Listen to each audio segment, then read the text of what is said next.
Whether you are a Christian or a Muslim or a nationalist, we all have the same problem. They don't hang you because you're a Baptist, they hang you because you're black.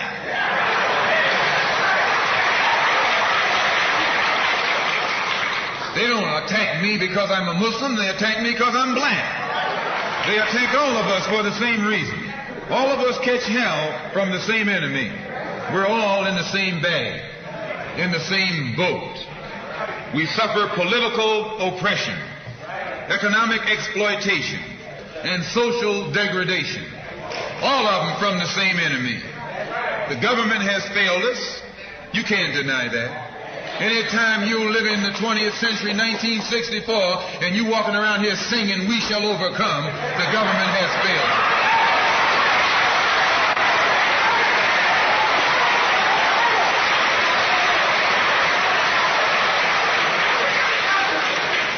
This is part of what's wrong with you. You do too much singing.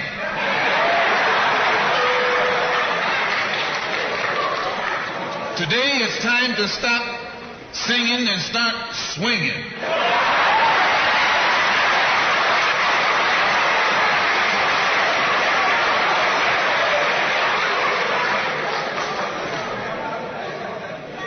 You can't sing up on freedom, but you can swing up on some freedom.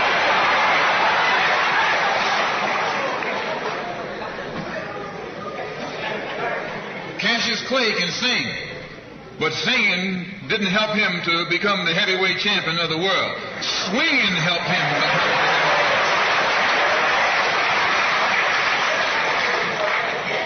So this government has failed us. The government itself has failed us. And the white liberals who have been posing as our friends have failed us. And once we see that all these other sources to which we've turned have failed, we stop turning to them and turn to ourselves.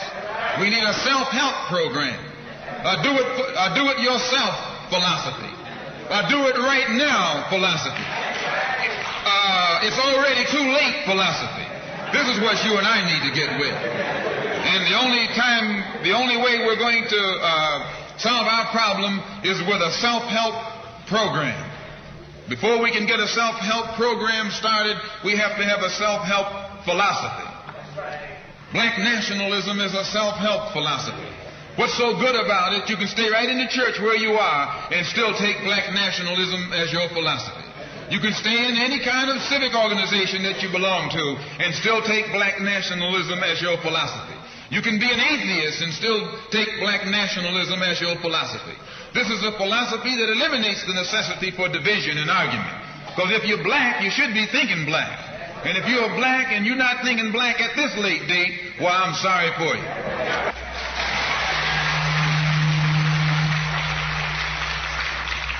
Once you change your philosophy, you change your thought pattern. Once you change your thought pattern, you change your attitude. Once you change your attitude, it changes your behavior pattern. And then you go on into some action. As long as you got a sit-down philosophy, you'll have a sit-down thought pattern. And as long as you think that old sit-down thought, you'll be in some kind of sit-down action. They'll have you sitting in everywhere. It's not so good to refer to what you're going to do as a sit-in. That right there castrates you.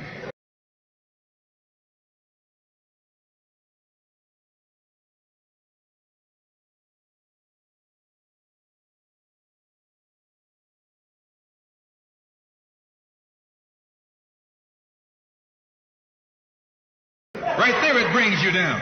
What goes with it? Think of the image of someone sitting. An old woman can sit. An old man can sit. A chump can sit. A coward can sit. Anything can sit. Well, you and I have been sitting long enough, and it's time today for us to start doing some standing and some fighting to back that up.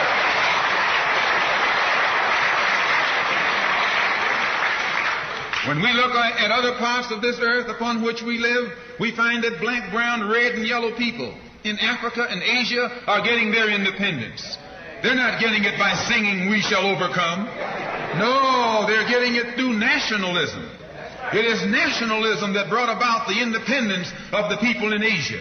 Every nation in Asia gained its independence through the philosophy of nationalism. Every nation on the African continent that has gotten its independence brought it about through the philosophy of nationalism. And it will take black nationalism that to bring about the freedom of 22 million Afro-Americans here in this country where we have suffered colonialism for the past 400 years.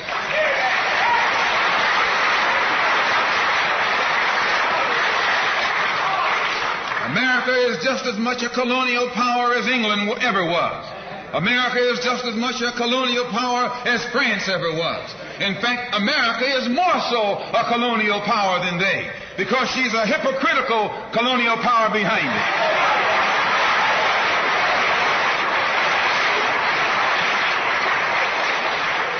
What do you call second-class citizenship? Why, that's colonization. Second-class citizenship is nothing but 20th century slavery. How are you going to tell me you're a second-class citizen? They don't have second-class citizenship in any other government on this earth. They just have slaves and people who are free. Well, this country is a hypocrite. They try and make you think they set you free by calling you a second-class citizen. No, you're nothing but a 20th century slave.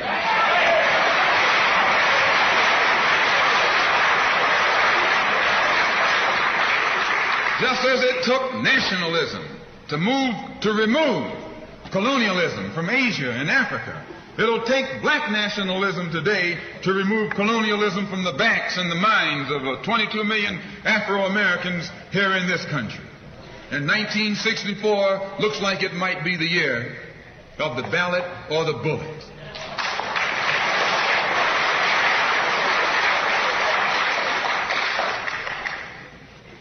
Why does it look like it might be the year of the ballot or the bullet?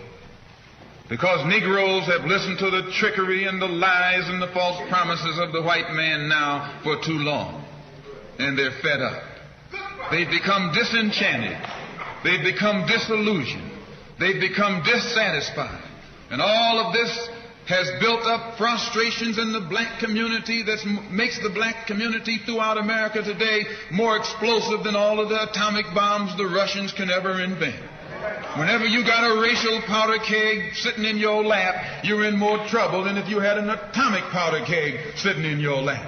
When a racial powder keg goes off, it doesn't care who it knocks out the way. Understand this, it's dangerous. And in 1964, this seems to be the year. Because what can the white man use now to fool us? After he put down that march on Washington, and you see all through that now, he tricked you, had you marching down to Washington.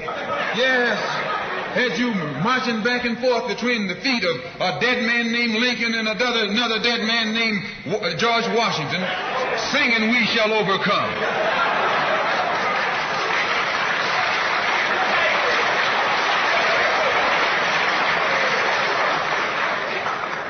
He made a chump out of you. He made a fool out of you. He made you think you were going somewhere, and you end up going nowhere but between Lincoln and Washington. So today our people are disillusioned. They've become disenchanted. They've become dissatisfied. And in their frustrations, they want action.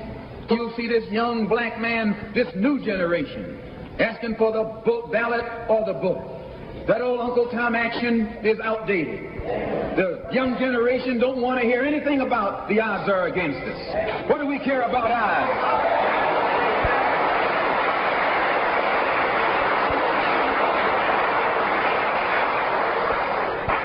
When this country here was first being founded, there were 13 colonies. The whites were colonized. They were fed up with this taxation without representation. So some of them stood up and said, liberty or death.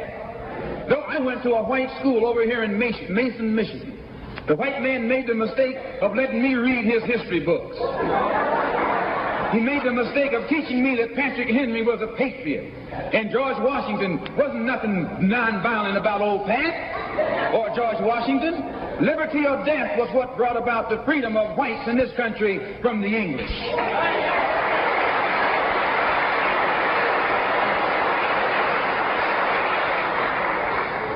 care about the arts. Why, they face the wrath of the entire British Empire.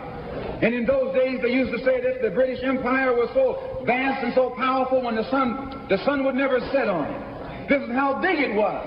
Yet these 13 little scrawny states, tired of taxation without representation, tired of being exploited and oppressed and degraded, told that big British Empire, liberty or death. And here you have 22 million Afro-Americans, black people today, catching more hell than Patrick Henry ever saw.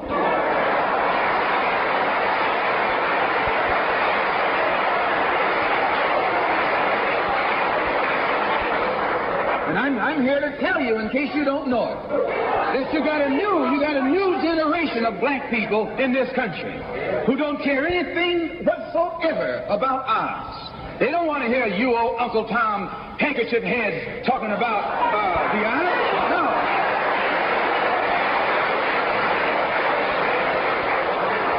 This is a new generation. If they're going to draft these young black men and send them over to Korea or South Vietnam to face 800 million Chinese,